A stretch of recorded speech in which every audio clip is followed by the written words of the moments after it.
Let's talk about basic ice fishing equipment. If you're just getting into ice fishing, then maybe this video will be a help to you and give you an idea of some of the stuff that you might want to pick up before you head out onto the ice. I want to start with a sled. Now, a sled is not something that you have to have, but you will need a way to get your gear out onto the ice, and this, I think, is one of the handiest things that you can have. I built this sled with just scrap material that I had here in the garage. This is just plywood, and I don't even think all of it's the same size. I think some of the stuff on the inside is a little bit smaller, but it's just some scrap plywood that I had. I had, I think, an 8-foot 2x4 that I cut. You can see here that I used the miter saw and cut these to make runners. I added these PVC rod holders so that you have 2 rod holders and you can move them. I just cut these pieces at an angle and put a bolt down through there, and these are fastened on the bottom of this lid. So you've got a couple of rod holders. And this compartment here is the main compartment that we'll get into here in a minute. This is where I keep most of my gear. And then here on the back, you can see that I have a rod holder. All right, come over here and let's take a look. This is a lid that opens up. And in here, I have my lantern. This is mainly for heat. Now you can use it for light, but I turn this on, and the reason for the chain is so that this handle can stay down out of the way. I turn this on, set it down in there, then you close that up, and I've got an opening right here. Let me take these scoops out. I've got an opening right here, and what's nice about this is when you're sitting here facing forward fishing and you using your handy ice rod holders, you've got heat coming right up here to keep your hands and your legs warm.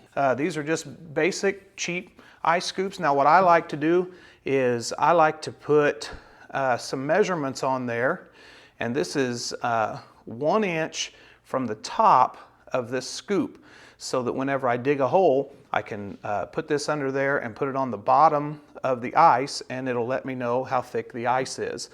I keep my tackle box in here, and it's very basic. I just have some small bobbers, slip bobbers, and this is to tie bobber stops with. You'll need some weights. For some people call them depth finders, but they're just weights that you clip on to your ice jig and let that fall to the bottom to set your depth. And then I've got some extra ice line, all your basics like scissors and pliers and hook removers. And then I keep my ice jigs in here. I've got an assortment of ice jigs, all different sizes, all different colors. I also have, since I had some PVC left over from the rod holders on the sled, I took some PVC and some elbows and made another rod holder. If you're not using a tip up, you can set this by a hole and put a rod in there, have your hole right here and put a rod in there and just leave that and go fish another hole. Hand warmers, always a good thing to have. This equipment is safety equipment.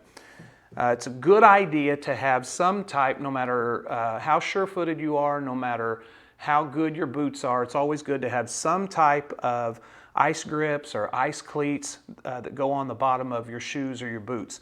These are the ones that I use, and you can see this little metal wire here grips the ice and reduces the chance of falling and hurting yourself on the ice.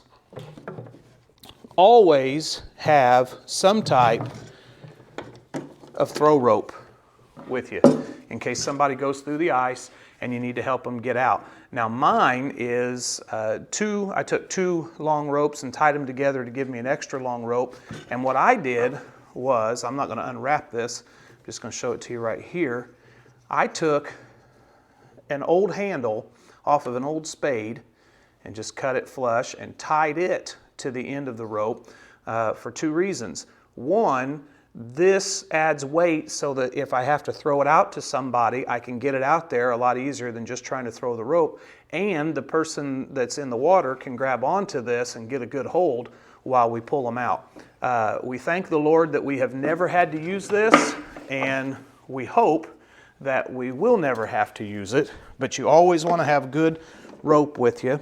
And the last thing that we have in here are ice picks. These go around your neck, and if you were to fall in, you just pull these apart, and they have these picks, these spikes built into them. And what you do is, if you were to fall in, once you get your, you take a few seconds and just float for a minute and get your breathing stabilized and kind of let the shock wear off. And then you take these and you reach out ahead of you to good ice, and you can dig these into the ice, and they'll give you some leverage, something to pull yourself out with.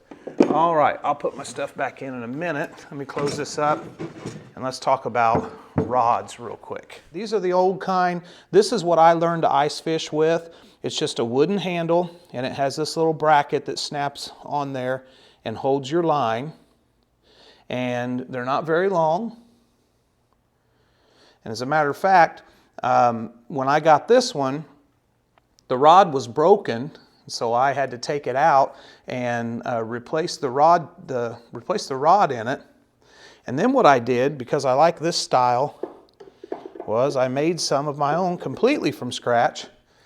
Just take a dowel rod, cut it off, put some trim nails in there to hold your line, drill a hole in the end, take some old rods that you have, if you've got some old junk rods that the ends are still good on them, or go to a yard sale and just get some old junk rods, cut the end of the rod off, put it down inside that hole, put some glue in there, and you're all set. Now, what you have to do with these is, when you catch a fish, you either have to walk backwards to pull him up out of the hole, which I do sometimes, but I'm not real crazy about it, because rubbing the line against the edge of the hole can put nicks in your line and weaken the line.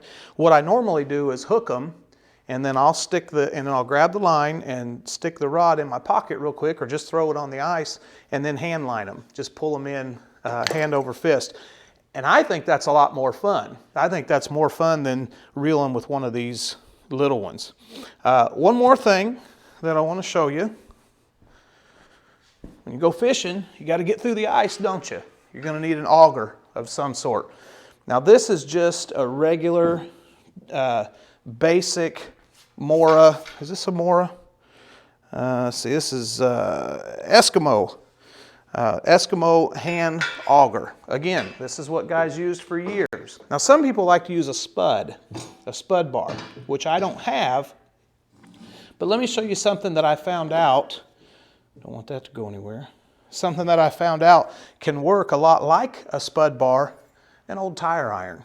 This is just an old tire iron, and one end of it, this is the kind that comes with your car nowadays. It's made to take the lug nuts off and work that little cheap jack that they give you. But you can see that the end, it's a heavy duty metal, and you can see that the end has this point on it. And so this year we opened up some old holes that had been fished from, and then some new ice had grown over them. This busted them right open. We didn't have to use the hand auger as much.